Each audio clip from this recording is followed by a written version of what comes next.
worship. We thank God for the Main Street Baptist Church and for each of the visitors that so graciously saw fit and took time out to come and share with us on this evening. Amen.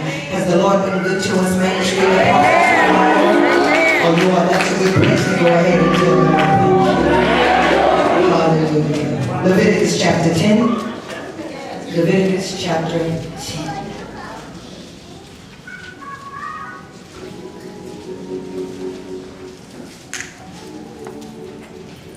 Man, the word of the Lord says this. It says, Then Nadab and Abihu, the sons of Aaron, each took their censer and put fire in it, put incense on it, and offered profane fire before the Lord, which he had not commanded them. So fire went out from the Lord and devoured them, and they died before the Lord. And Moses said to Aaron, This is what the Lord spoke, saying, By those who come near me, I must be regarded as holy, and before all the people I must be glorified. So Aaron held his peace. Then Moses called Mishael and Elzaphan and the sons of Azel, the uncle of Aaron, and said to them, Come near, carry your brethren from before the sanctuary out of the camp. So they went near and carried them by their tunics out of the camp, as Moses said. And Moses said to Aaron and to Eleazar and to Ithamar, his sons, Do not uncover your heads, nor tear your clothes, lest you die, and wrath come upon all the people. But let your brethren, the whole house of Israel, bewail the burning which the Lord has kindled. You shall not go out from the door of the tabernacle of meeting, lest you die.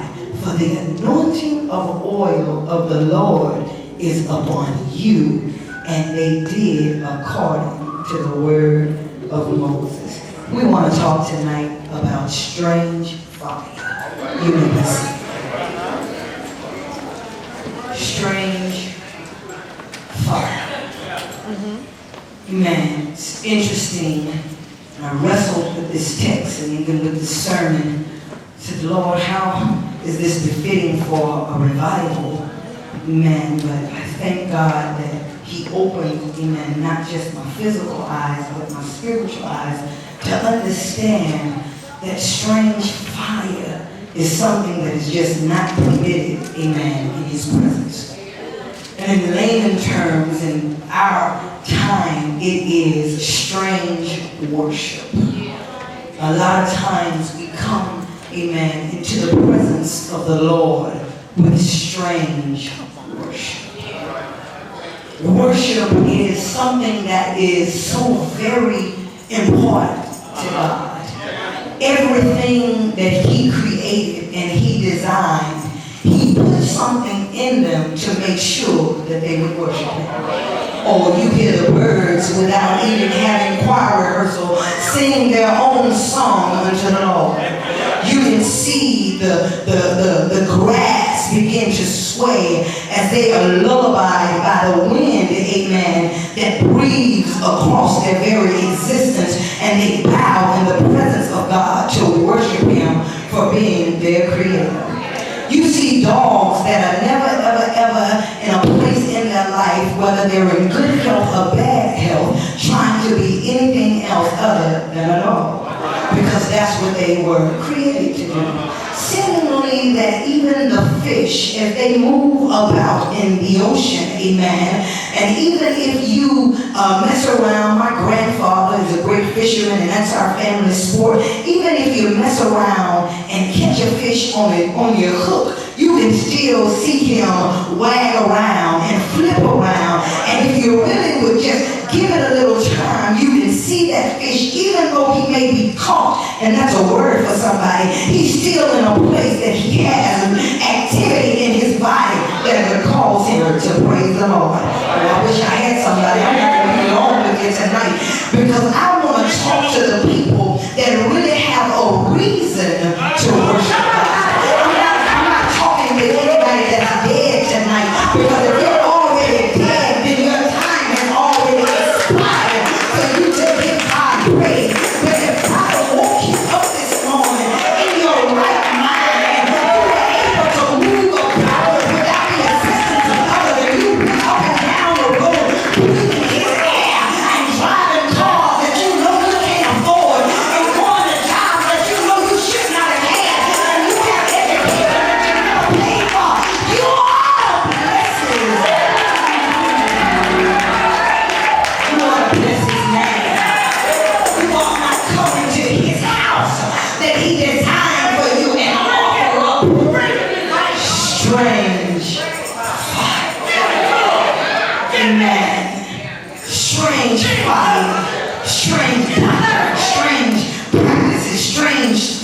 strange talking, stuff that has been unauthorized, amen, for the house of God. Have I got a witness here? The Bible says here that Nadab and Abihu were the first two sons of the priest Aaron. And they had the privilege, amen, of having been in God's presence unlike everybody else.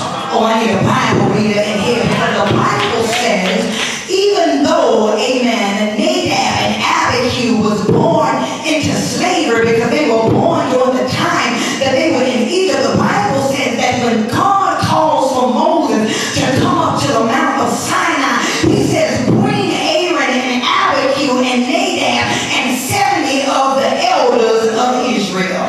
Oh, I know y'all, help me here. I got a Bible reader in here that knows a little bit about this story. And out of everybody that was in the tribe, he picked Nadab and Abihu, amen, to come before him.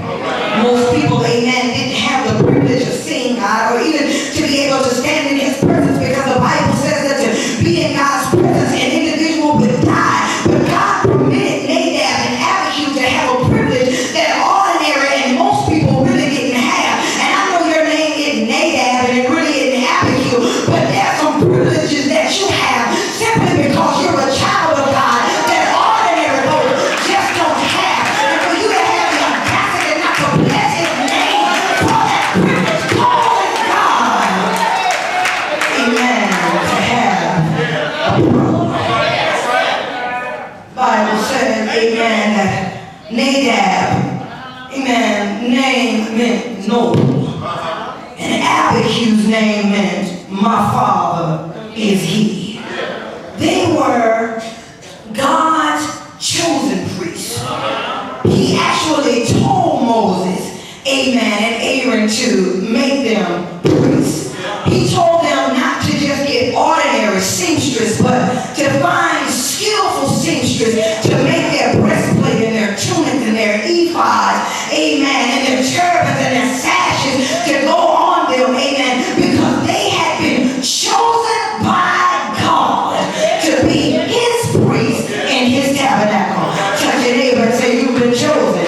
You're not just an ordinary person, but you've been chosen by God. And these two brothers, amen, that had seen God and experienced God in a real way, yet for some reason they would do something so reckless and careless as to offer up strange fire in the presence of God.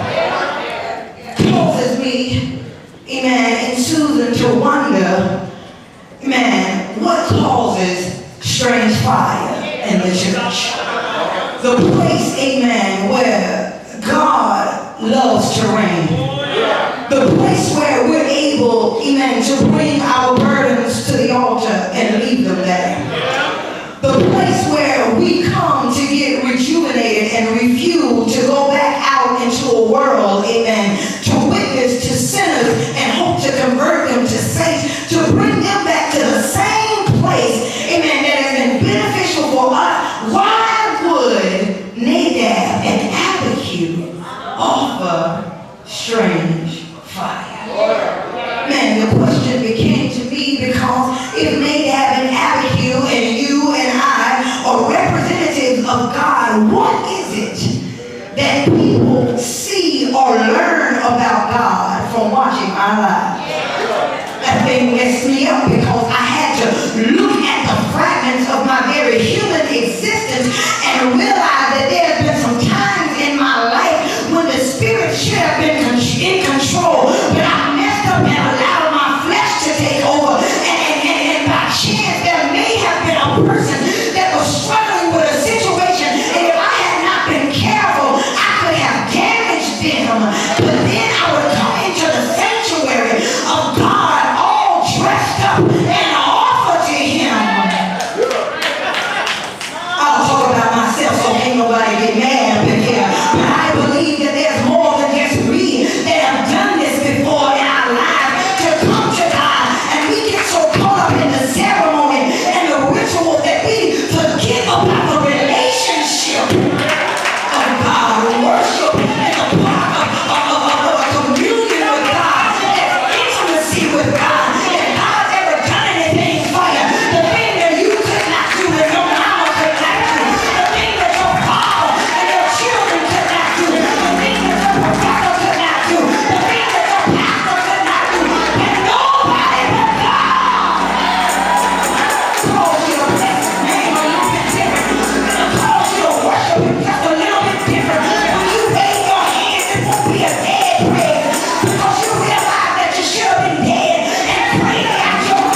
spiritually dead. Like a witness here. Amen. Your mission in the temple, if it's unauthorized, it will cause strange fire. Amen. Amen. Just because, amen, you're able to come to church and stand behind the throne of God, or sit in the pew, amen, before your brothers and sisters, does not give you the right, amen, to turn, amen, the sanctuary into a red carpet fashion show. Oh, I know I'm on your street, so I don't expect you to really say anything out there, but it's all right, because I know I'm in the Bible here. But, amen, a lot of times we come to church to parlay around. We get up in the morning making sure that we put on our best duds, amen, so that sister so-and-so and brother there he go can see what we look like and envy us, baby. But you are walking on dangerous ground and walk up into the house of God and hope up.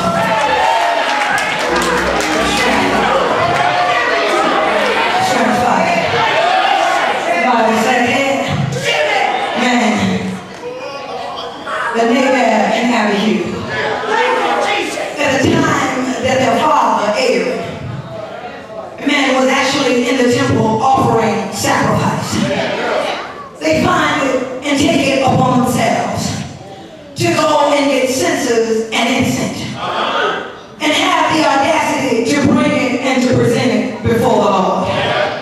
And the Bible says that, amen, before they could get their incense lit well enough, amen, God had already killed them. And I know that that seems really harsh, and we really push, amen, the envelope of grace and mercy because of Jesus.